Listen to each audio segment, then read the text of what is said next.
Alright guys, I'm back and you notice I'm back here. I'm not going to do that again because yeah, I don't think quitting the game and coming back can actually work. I don't know, I haven't tried it, but yeah, let's just go straight to my control facility. I'm not really too sure about that.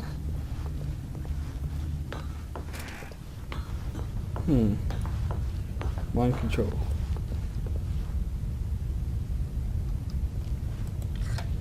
The lights rose on an enormous room packed with television screens. This is like X-Men. What horrible secret did this place hold? Stanley thought to himself. Did he have the strength to find out? Oh, there's another one over there. Okay. Now the monitors jumped to life, their true nature revealed. Each bore the number of an employee in the building, Stanley's co-workers. The lives of so many individuals reduced to images on a screen, and Stanley, one of them, eternally monitored in this place where freedom meant nothing. That's mine up there, I think it is. No, that's not. I'm not sure. They all look the same. It's a noise.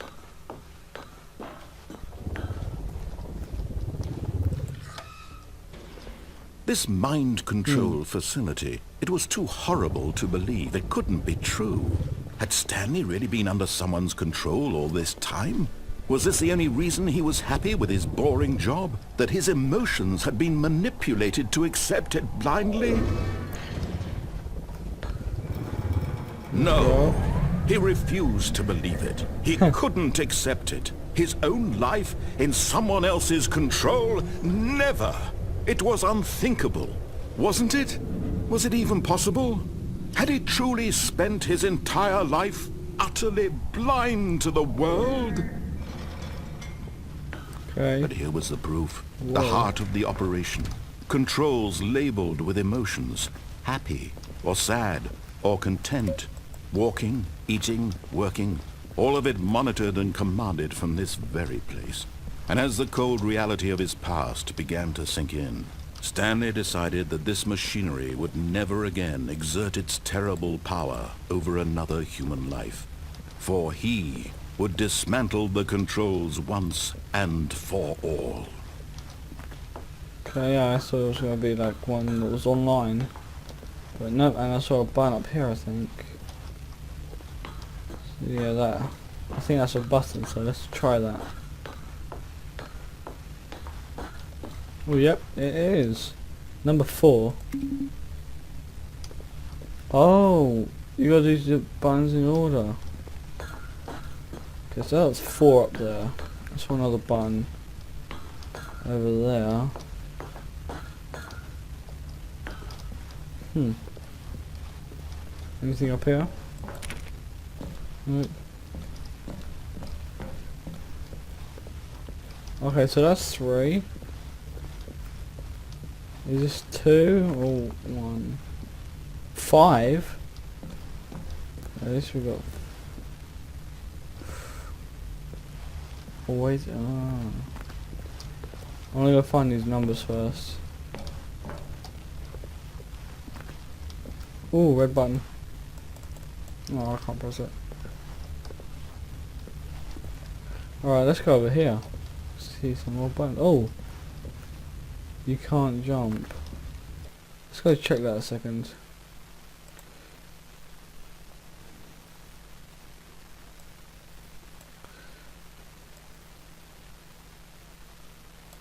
Quit the game and then start again, that's that. You can't jump. No, seriously, we're disabled. Oh, 8. Okay.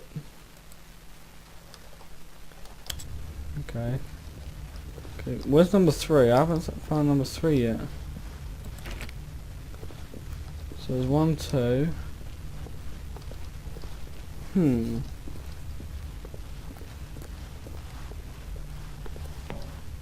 Oh wait.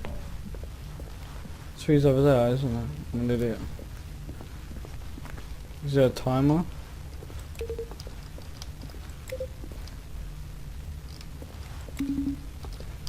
One, 2,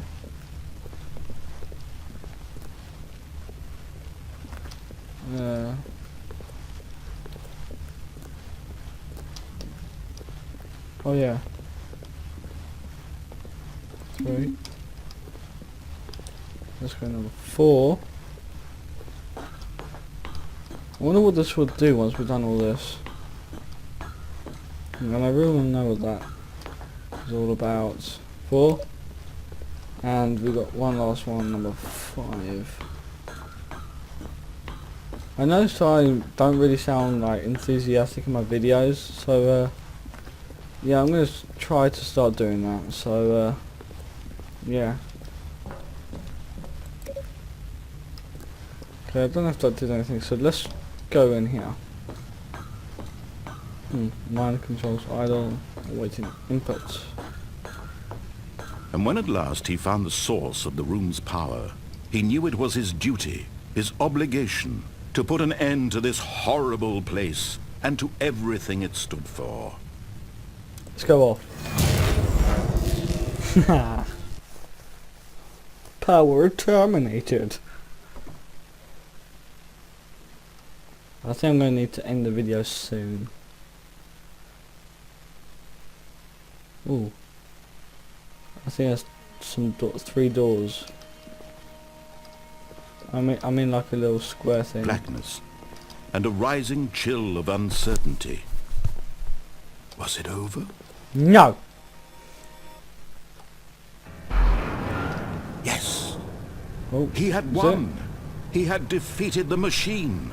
Unshackled himself from someone else's command. Freedom was mere moments away. And yet, even as the immense door slowly opened, Stanley reflected on how many puzzles still lay unsolved. Where had his co-workers gone? How had he been freed from the machine's grasp?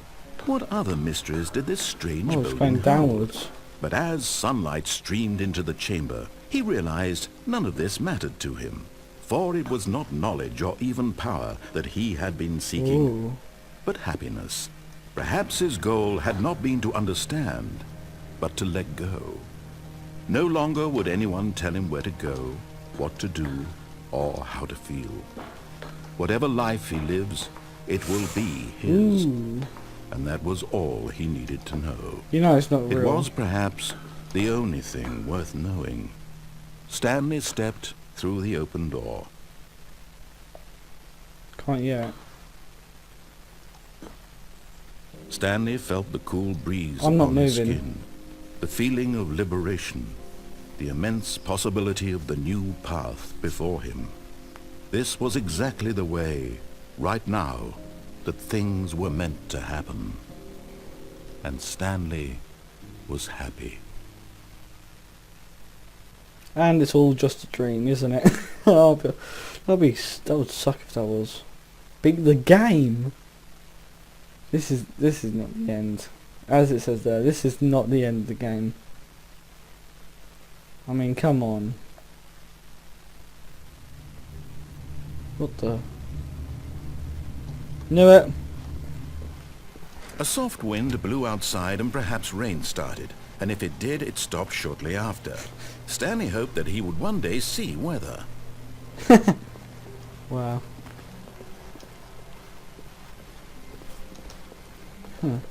When Stanley came to a set of 2 open doors, he entered the door on his left. Again.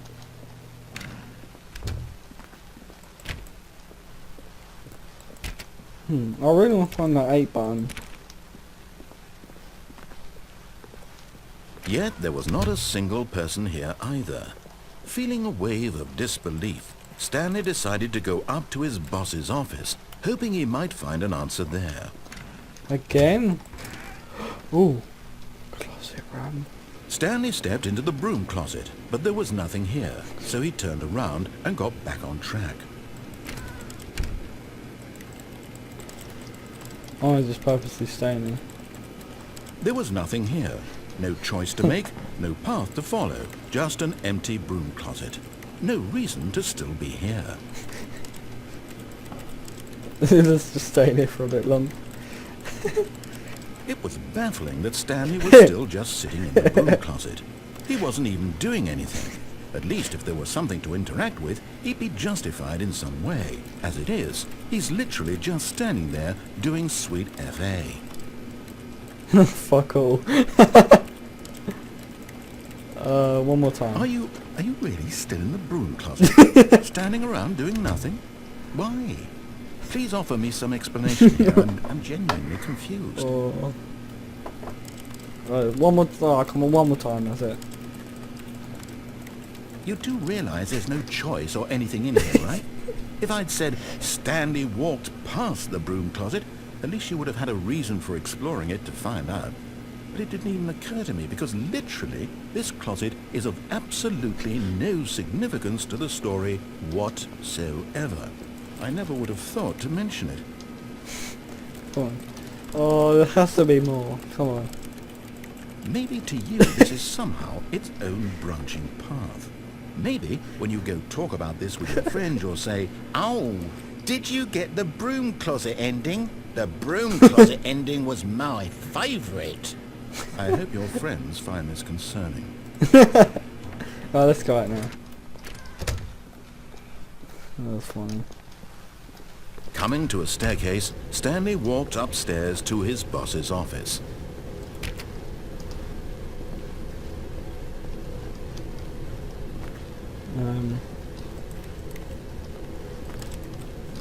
Okay.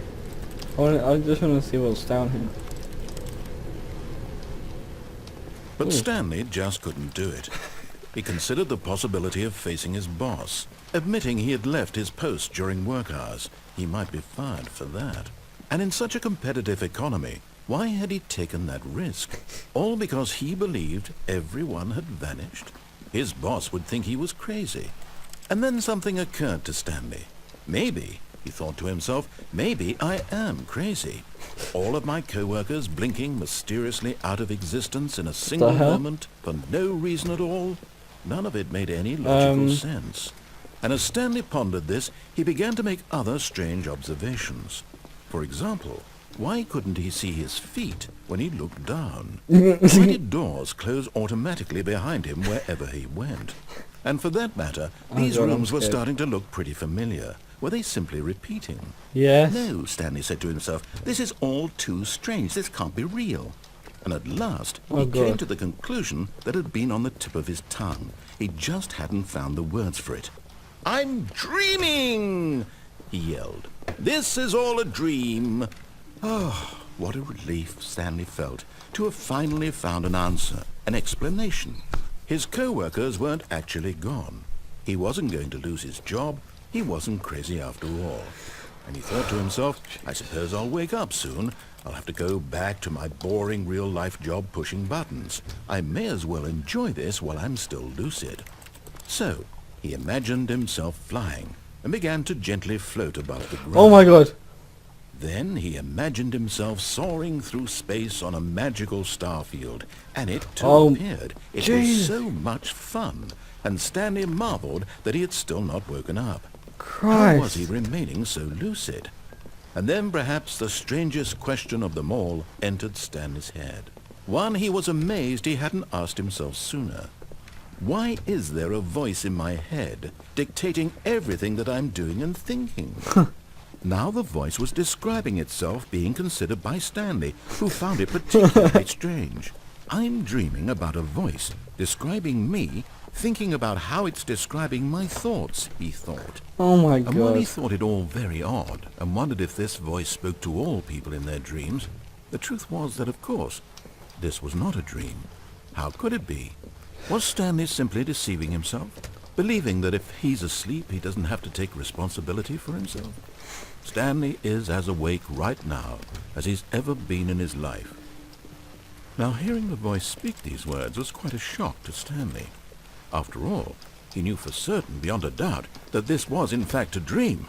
Did the voice not see him float and make the magical stars just a moment ago? How else would the voice explain all that? This voice was a part of himself too. Surely, if he could just...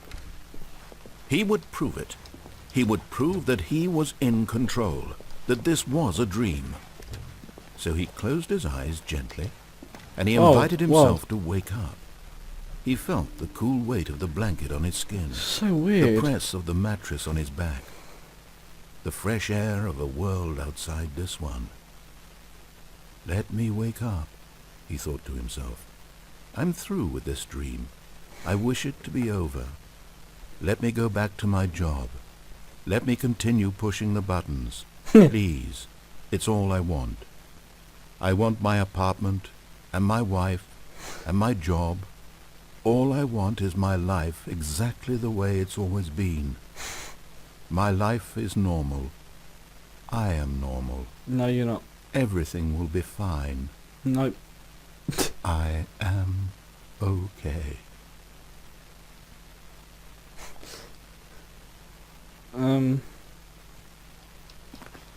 Still here. Stanley began screaming. Please, someone, wake me up. My name is Stanley. I have a boss. I have an office. I am real. Please, Oh my just God. someone tell me I am real. I must be real. I must be. Can anyone hear my voice? Who am I? Who am I? And everything went black. Whoa. This is so weird. It makes you feel really weird. Jesus. This is the story of a woman named Mariella. Huh? Mariella woke up on a day like any other. She arose, got dressed, gathered her belongings, and walked to Whoa. her place of work. But on this particular day, her walk was interrupted by the body of a man who had stumbled through town talking and screaming to himself, and then Oh. collapsed dead on the sidewalk. And although she would soon turn to go call for an ambulance, for just a few brief moments she considered the strange man. He was obviously crazy. This much she knew. Everyone knows what crazy people look like. And in that moment, she thought to herself how lucky she was to be normal. I am sane. I am in control of my mind. I know what is real and what isn't. It was comforting to think this, and in a certain way, seeing this man made her feel better.